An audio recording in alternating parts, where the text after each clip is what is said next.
hoje, para ministrar a palavra de Deus, também não serei eu convidei alguém especial para ministrar a palavra de Deus para o seu coração, que é o Dário, que já está aqui.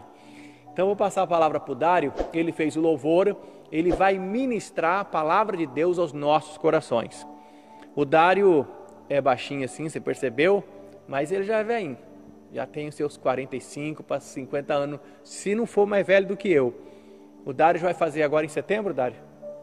Em novembro, 20 anos aqui de Quadrangular. Chegou aqui menininho mesmo, aqui ele cresceu, aqui ele se desenvolveu, aqui ele desenvolveu a sua vida, o seu ministério, aqui ele conheceu a Maiara, aqui ele casou, aqui Deus abençoou, aqui ele alcançou patamares maiores, Deus abençoou o seu trabalho, hoje ele é pai, a Laura já está aí quase para fazer 1 aninho, e o Dário sempre esteve conosco, sempre foi bênção, sempre foi um servo voltado principalmente ao louvor, seu ministério principal é o louvor, sempre esteve à frente do ministério de louvor da igreja, na maioria dos tempos, do tempo desses 20 anos, sempre em fidelidade. Então tenho certeza que Deus tem uma palavra para os nossos corações e que você possa receber essa palavra aí. E vai pondo os pedidos de oração aqui. Quando você coloca um pedido, você já está colocando a fé em ação. E já já eu volto para orar por você.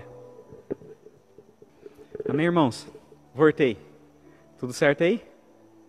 Pastor Sidney disse que eu estou aqui há aproximadamente 20 anos, em novembro faz 20 anos. Olha, o que eu refleti ali rapidamente é que todos os meus valores e princípios foram construídos nesse lugar. Vim para cá muito adolescente, muito menino, e eu agradeço a Deus, porque, olha, a minha vida sempre foi, assim, de casa para a igreja, trabalho, sabe? Sempre teve só essas variações. Mas na igreja eu tive muitas inspirações. O pastor Sidney Uma sempre, 20 anos que eu estou aqui, ele tá como na liderança dessa igreja como pastor. E muitas outras pessoas. Isso serve para que você possa trazer o seu filho para a igreja. Convidar o jovem para vir para a igreja, para que ele construa os seus valores e os seus princípios aqui. Amém? Já deu os 2 minutos aí, já deu para se organizar.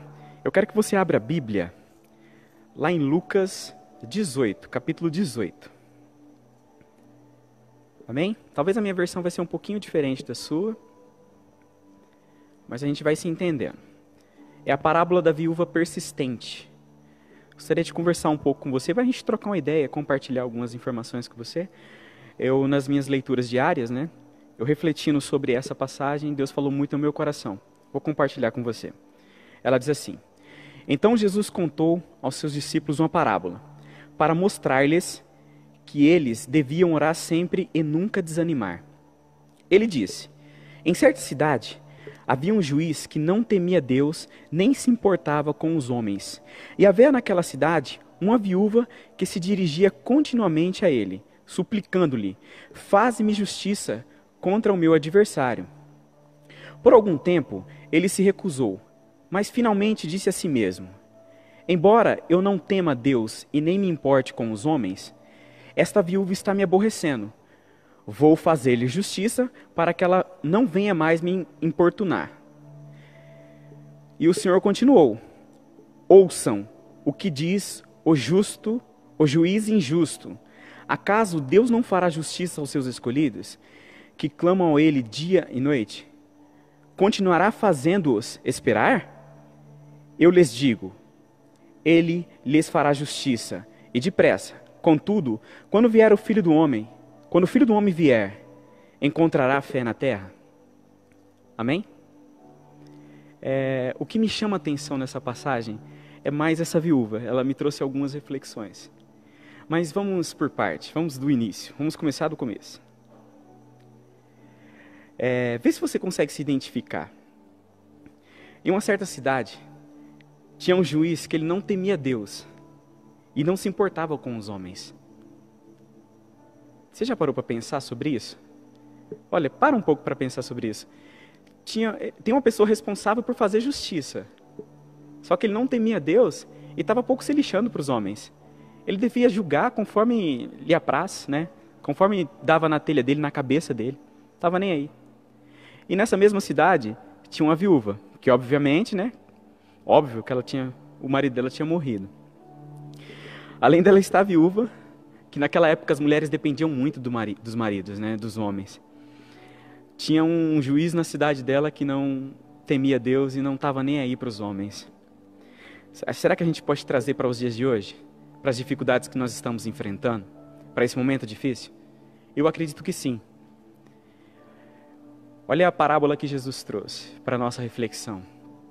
Eram tempos difíceis, principalmente para aquela mulher. Ela tinha um adversário, dependia daquele juiz e não tinha mais seu marido.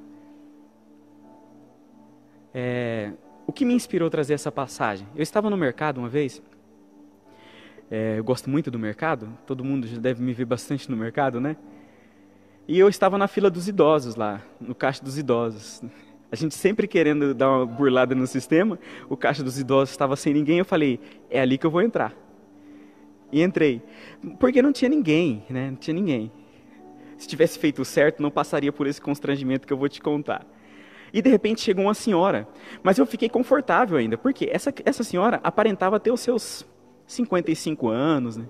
Era muito jovem, muito bem afeiçoada, assim, né? Não apresentava tantos sinais, tantas rusgas, assim. E o que acontece? De repente eu comecei a brincar com ela porque eu fiquei constrangido. Eu falei assim, rapaz, ainda bem que eu já tenho mais dos quase meus 60 anos, né, brincando. O pastor disse que tenho 45, eu tenho um pouquinho menos, mas estou quase chegando. Aí eu comecei a brincar com ela, né, para não ficar com aquele constrangimento. Aí quando eu disse para ela assim, não, mas a senhora também está nova, a senhora acabou de chegar nos 50, ela olhou para mim e falou bem assim, meu filho, eu tenho 64 anos. Até aí tudo bem, irmãos. Aí eu fiquei constrangido, né? Ainda bem que a cor da pele ajuda, eu não fiquei vermelho. Aí eu pensei assim, falei, não é possível que a senhora tem 64 anos. Ela tirou o RG e me mostrou 64 anos. Eu falei, meu Deus, como a senhora está bem? Está muito bem conservada, né? Parabéns, né? Tentando ali tirar um pouco do constrangimento. Mas agora que eu quero chamar a sua atenção. Ela disse assim, meu filho, eu tenho 64 anos e eu estou no 4º ano de Direito. Estou no 4º ano de Direito. O ano que vem eu me formo. Nem lembro, não sei se foi em 2018, 2019. Aquilo, irmão, encheu meu coração de inspiração. Porque eu falei, nossa, que legal, a senhora não desistiu. A senhora tinha um sonho, correu atrás. E ela ainda continuou, ela disse assim, eu não sei se eu vou atuar como advogada. Só que eu tô mandando uma resposta, eu tô tentando inspirar os meus netos. Eu tenho um neto de 19 anos que não quer fazer faculdade, não pensa, né, em fazer faculdade. E tem outro de 21 anos também que, um pouco relaxado, não pensa em fazer faculdades. Eu quero que ele se inspire em mim, que a avó dele de 60 e poucos anos formou no curso de Direito. Eu não sei se eles vão pegar essa inspiração, mas pelo menos a minha resposta foi dada. Por que contar essa história dessa mulher agora? Porque eu pergunto para você também, por que a viúva? Por que Jesus, ele criou essa parábola, né? Ele inventou essa parábola com a mulher, uma viúva. Eu não sei a idade dela. Não sei se ela tinha 30, se ela tinha 70 anos. Mas eu acredito que é porque qualquer pessoa pode fazer as coisas. Qualquer pessoa é capaz de conquistar. Você talvez está aí na sua casa pensando, nada na minha vida dá certo. Tudo que eu tento, infelizmente, eu não prospero. Jesus traz essa reflexão para mim e para você. Ele colocou na história, na parábola, a viúva. Porque se a viúva fosse capaz... Mas por que, Dar? Você está falando isso que a mulher não é capaz? Não, irmãos, analisa comigo. Era uma situação muito difícil, ela tinha perdido o marido. As mulheres dependiam muito do marido. Ela tinha perdido, ela estava, assim, talvez desprovida ali de uma proteção, né? Desprovida de alguém ali para ajudá-la. Mas mesmo assim ela decidiu lutar. Ela decidiu lutar. Outra coisa que eu acho muito interessante é que ela tinha um adversário. Não sei qual era esse adversário. Não sei. E o juiz que ia julgar a causa dela é aquele juiz que nós lemos. Ele não temia Deus e não se importava com os homens. E agora? O que você faria? O que eu faria? Talvez é mais fácil se vitimizar. Talvez se ela tivesse pensado assim, não, deixa quieto. Não vai dar certo. O cabra é ruim de coração. Como que eu vou chegar nele e pedir alguma coisa? como que eu vou tentar alguma coisa com esse cabra, né? Se ele não se importa com nada. Irmão, irmã, você que está aí na sua casa, olha que coisa interessante. Ela poderia ter, tomar para si a maledicência, que na maioria das vezes nós fazemos isso. Optamos em falar mal das pessoas antes mesmo de conversar com elas. Isso é forte, isso é interessante. Às vezes você sabe o perfil de uma pessoa, conhece, já sabe algumas ações daquela pessoa, e você precisa conversar com aquela pessoa. De uma forma ou de outra, você vai depender um pouco dela. A vida é muito interessante, né? Deus está sempre mostrando que nós precisamos uns dos outros. Ele não deixa a pessoa autossuficiente. Você precisa de alguém. Você vai depender de alguém. É lógico que a sua vida é totalmente dependente de Jesus Cristo, mas você precisa de alguém para ser feliz. Eu, quando me casei, eu me tornei uma pessoa totalmente feliz. Eu espero que minha esposa lá em casa esteja dizendo assim, eu também. Eu sei que tem dias que ela quer me dar uma apertada assim no meu pescoço, mas isso faz parte de todo relacionamento. É brincadeira, Mar. Mas voltando, você precisa das pessoas, não adianta. Moisés era uma pessoa totalmente usada por Deus. Moisés foi um líder extraordinário. Mas quando ele precisou, quando ele estava passando por algumas dificuldades, era muita pessoa para lidar, muito mesmo. E de repente, ele sempre conversava com Deus, ele sempre estava ali conectado com Deus, né? Um servo totalmente dependente de Deus. Só que Deus deu uma estratégia não para Moisés, em uma oportunidade, deu para o sogro dele, para Jetro. Deu para o sogro dele, não revelou para Moisés. Deus não revela tudo para uma pessoa só. Nós seríamos autossuficientes. Deus ele sempre vai fazer revelações para umas pessoas para que possamos nos conectar. Ele revela algo para você, ele revela algo para mim, e assim podemos compartilhar essas revelações. Não é verdade? Então essa mulher, ela procurou a pessoa certa. Ela não foi até a vizinha dela falar bem assim, ô mulher, eu sou uma pobre viúva. Ou de repente falar para o marido dessa vizinha dela, eu sou uma pobre viúva, me ajuda. Vai lá falar com aquele juiz, porque ele é ruim, aquele homem lá não presta, aquele homem não está nem ligando para ninguém, não teme a Deus, vive nos prazeres, etc. Fala lá com ele, por favor. Eu não vou lá não, porque ele vai me humilhar. Não, ela não fez isso. Ela foi falar com o juiz. Independente da resposta do juiz, ela precisava falar com ele. O problema dela só seria resolvido se ela tivesse ido até o juiz. E ela fez assim. Aí eu te pergunto, você sabe como resolver o seu problema? Você é uma pessoa inteligente. Se você não sabe como resolver o seu problema, procure orientação. Tem pessoas tão boas, né? Tem o discipulado, agora tá parado, né, por causa dessa pandemia e tal, mas converse com alguém, procure orientação. Mas a maioria das pessoas sabem como resolver o seu problema, aonde ir, o que precisa fazer, o que precisa estudar, o que precisa melhorar, ter um pouco mais de disciplina. E essa mulher sabia, e ela foi até esse juiz. E eu te encorajo a fazer isso. Está procurando às vezes por meios que só está patinando, só está protelando o seu problema. Só está deixando a coisa mais maçante, cansativa. Tem que procurar a pessoa certa. Você sabe quem é certo, você sabe quem procurar.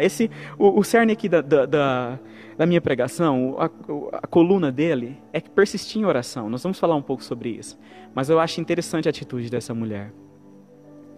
E o juiz, de tanto que ela foi procurar, o juiz chegou a um ponto que falou bem assim, rapaz, que mulher insistente, hein? Ela não para de me perturbar. É esse termo que está aqui, se eu não me engano. Ela não para de me perturbar. Então eu vou fazer justiça. Eu vou julgar a favor dela. Porque realmente ela é muito persistente. Irmãos, é o seguinte.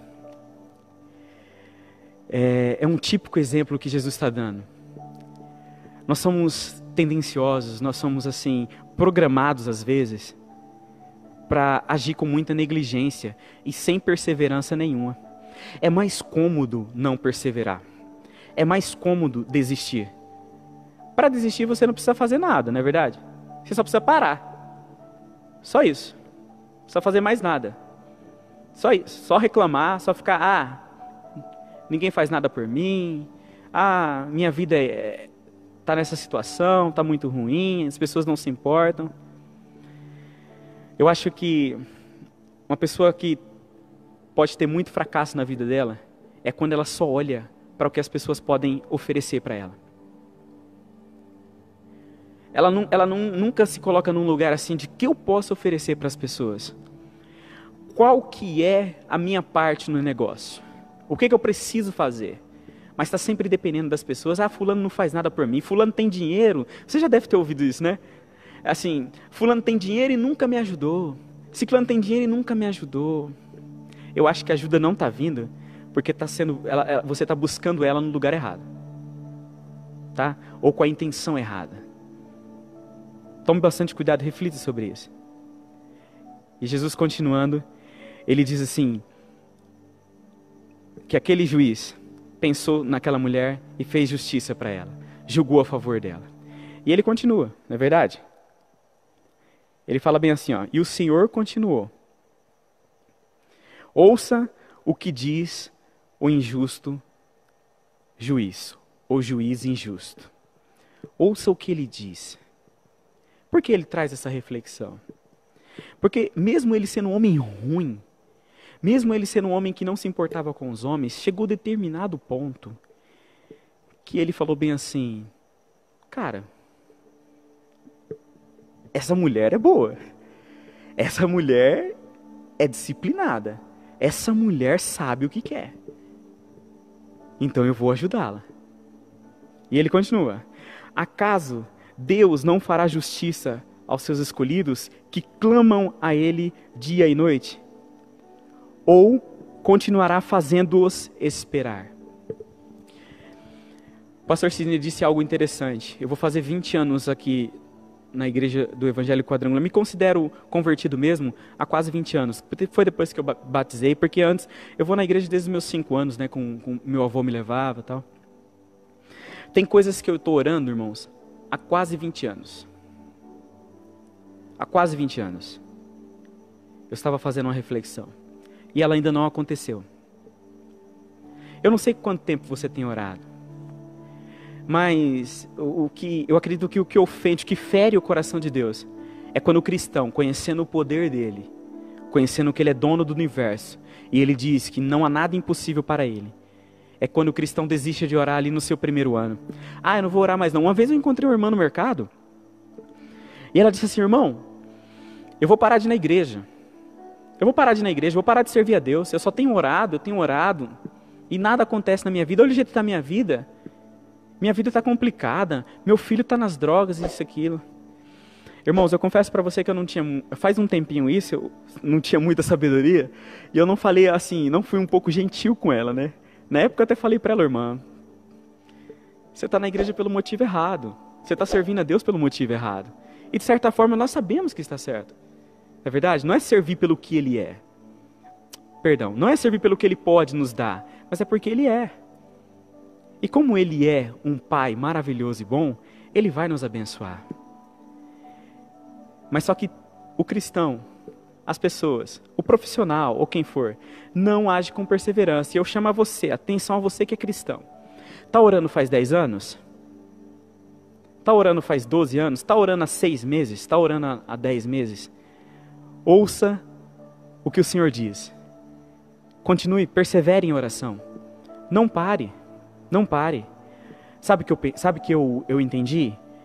É que nesse tempo, enquanto eu estou orando, Deus ele é tão misericordioso que Ele já me abençoou tanto, já abriu tanta porta, que isso veio me motivando para continuar orando. Eu sei que essa minha oração de 20 anos, ela está lá, no coração de Deus, no tempo certo, no momento que Ele quiser, porque a vontade dEle é boa, perfeita e agradável. Ele não é obrigado a dizer sim. Tem horas que você quer que Deus diga sim, mas Ele não é obrigado a dizer sim. A vontade dEle é boa, perfeita e agradável. Não é verdade? Mas eu vou perseverar em oração, porque eu descobri que quando eu oro, talvez aquela porta que eu estou orando há tanto tempo não se abriu, mas outras portas estão se abrindo. E coisas que eu nem imaginava, coisas que eu olhava para mim assim e falava, rapaz, eu não sou capaz disso. Não sou mesmo. Deus veio e me mostrou que eu era capaz, pela bondade e a misericórdia dEle. Então, persevere em oração. Continue. Se está difícil para você, olha, eu não sei se isso serve como um alento, mas está difícil para todo mundo. Não adianta. Todo mundo tem a sua dificuldade, tem o seu problema. Nós somos iguais. Somos iguais. Por incrível que pareça, somos iguais. As dificuldades só mudam. E a estrutura emocional para lidar com elas também. Então você precisa se fortalecer. Você precisa se fortalecer. E o que me chama a atenção também é quando Jesus pega esse homem ruim. Ele pega esse homem ruim, esse juiz que não temia a Deus, totalmente ruim. E ele traz uma outra comparação. Ele fala bem assim, olha, se esse juiz que não temia Deus e não se importava com os homens fez justiça àquela mulher, quanto mais o nosso Pai. Sabe o que a Bíblia diz? A Bíblia diz que Deus quer dar um futuro e uma esperança para nós. É o futuro que você pensa, ele fala assim, o futuro que você deseja. Respeitando a vontade dele, com certeza. Então, sobre tudo isso, olha aí, Jesus fala assim, ó, o vosso Pai, ele tem prazer em te abençoar. Ele quer te abençoar. Ele quer te dar o melhor. Mas agora qual é o problema? O problema é que você não persevera. O problema é que você para no meio do caminho. Para no meio do caminho, simplesmente fala, não vou lutar mais não. Vou lavar as minhas mãos. Quanto ao meu esposo, se ele quiser ir por esse caminho, o problema é dele. Abençoa. Ore. Não estou falando para você ser iludido. Tá? A situação difícil está aí. O problema está aí. O desemprego está aí. Né? Essa enfermidade está aí. Tá? Esse problema familiar está aí. Não quero que você tenha uma fé fingida, uma fé ilusória, achando que não existe o problema. Ele existe. Mas a diferença é como você está lidando com isso. A diferença é como você está lidando. Tem uma canção que eu gosto muito, que ela diz assim, ó, que é quase sempre em desistência que o fracasso se resume. Às vezes estava pertinho para conquistar o milagre, próximo, e de repente você resolveu parar. Qual é o teu sonho? Olha, irmão, meu sonho é muito simples. Eu só gostaria de ter um trabalho, só gostaria de ter uma oportunidade para sustentar minha família. Nossa, que sonho maravilhoso. Que Deus te abençoe. Persevere, faça o seu currículo, faça a sua oração, faça a sua parte e corra atrás. Persevere. Tem gente que fala bem assim, mas os empresários aqui de Ilha Solteira não dão oportunidade para ninguém. Os empresários aqui de Ilha Solteira já tem a sua panelinha, já sabe, só vai por indicação. Você tem uma indicação. A sua indicação é o Espírito Santo. É Jesus. Essa é a sua indicação. Eu me lembro, antes de eu entrar na empresa que eu estou agora, na ISACETEP, quando eu cheguei lá para fazer a entrevista, eu já me inferiorizei, né? Eu já fiquei muito inferior a todas as pessoas, porque tinham pessoas ali que tinham 15 anos, 18 anos de experiência, 10 anos de experiência, né? Eu era continuo, né, sendo um simples técnico, e tinham 5 anos de experiência só, e eles todos de roupa social, tal. Aquilo ali me trouxe um certo desconforto, né? A minha fé já começou a ser abalada. Olha que pena. Olha que triste. A gente vive muito por aparência, né? A gente vive muito por aquilo que estamos vendo. Não pode. Mas me veio um relance assim, ó. Não. A minha indicação é o meu Deus. Ele me indicou. Se for da vontade dele, para que eu trabalhe aqui, eu vou trabalhar. Eram cerca de 17 candidatos, né? No final, aplicaram a prova, ficaram 4 técnicos, e 4 a 6 técnicos, eu não me lembro muito bem, e graças a Deus eu estou na empresa até hoje. Mas o segredo está na perseverança. O segredo está em insistir. E aqui já para concluir com você, a nossa conversa, no final dessa parábola, Jesus fala algo muito interessante. Eu lhes digo, ele lhes fará justiça, e depressa. Contudo, quando o Filho do Homem vier, encontrará fé na terra? Olha, eu vou confessar a vocês que durante muito tempo isso me deixava muito triste, me deixava abatido, porque eu pensava assim, rapaz, Jesus falou que não vai encontrar fé na terra. Jesus falou bem assim que... será que as pessoas ainda vão exercer a sua fé? Será que vão existir cristãos e tal? Aí eu pensando, falei, então será que vale a pena? eu perseverar, eu continuar. Olha como que vem um dardo inflamado lá do inferno, né? Como vem vários conflitos assim na nossa cabeça. Mas hoje eu sou encorajado a ser um dos que quando Jesus voltar, Ele encontrar o meu coração cheio de esperança, de fé, de bondade, cheio da palavra dEle. Independente do que acontecer, querido, conhecer a Deus é muito importante. Procure conhecer esse Deus. Procure, quando o pastor fala na sua igreja aí, né, ou seja na nossa igreja, ou seja de outra, para você orar, para você ler a Bíblia, para você conhecer a Deus, isso é muito importante. Quando você conhece a Deus, você descobre que vale a pena servir a Ele, não pelas coisas que Ele pode te dar, mas porque Ele é Deus, porque Ele é misericordioso, porque Ele fala não para você, ou Ele não te dá aquilo que Ele quer, já olhando lá na frente, porque Ele vai te entregar de melhor. Deus é muito misericordioso, e Ele fará justiça na sua casa. Ele fará justiça por você. Persevere em oração. Lembra que o pastor Sidney falou semana passada sobre oração? Eu gostaria de bater nessa tecla. Persista em oração. Faça igual aquela viúva. Vá no lugar certo. O primeiro lugar que você deve ir, qual que é? É o trono. É a sua oração. O pastor Sidney vai fazer uma oração aqui por vocês, abençoada. Você deve estar colocando o seu nome aí. Mas às vezes as pessoas são tão negligentes que elas não oram nem por si mesmas. Elas não têm nenhum momento de oração. Está passando por uma situação difícil? Prefere reclamar, prefere entregar os pontos do que entrar no seu quarto, dobrar os seus joelhos, ou ficar de pé, ou ficar deitado, como você escolher, e orar. E falar: Deus, eu te apresento a minha causa impossível. Eu te apresento essa enfermidade, eu repreendo essa enfermidade, em nome de Jesus. Ore por você. Tenha um compromisso com a oração, com a palavra de Deus. As pessoas sempre vão orar por nós, isso é muito importante, elas devem continuar, mas você tem que orar por você. Você tem que persistir em oração. Então esse é o pensamento estratégico. Primeiro a oração, primeiro eu entrego nas mãos de Deus, depois eu faço a minha parte, persevero, continuo, insisto, até ouvir a voz de Deus para falar assim: não vai por esse caminho, é por outro. Ou até ouvir a voz de Deus: olha, a porta se abriu, pode ir. Se não for aquele caminho, agradeça e comece a perseverar por outro. Mas seja persistente em oração, seja persistente nos seus objetivos. Está difícil? Bastante. Não adianta falar que não está. Está bastante difícil. Mas eu creio em um Deus que Ele nunca me abandonou. Eu, quando tinha 13 anos, Ele supria as minhas necessidades. Eu estava conversando com a minha esposa esses dias. 13 anos lá na casa do meu pai, Ele supria as minhas necessidades. E agora, depois de 20 anos, Ele tem suprido as minhas necessidades. Por isso que eu persevero. Por isso que eu continuo. Porque não está na palavra do homem. Não está. Eu não fico assim, tranquilo ou motivado porque o homem me prometeu alguma coisa. Não, mas é porque Deus me prometeu. Amém? Deus te abençoe. Eu espero que você persevere em oração. Amém? Deus abençoe.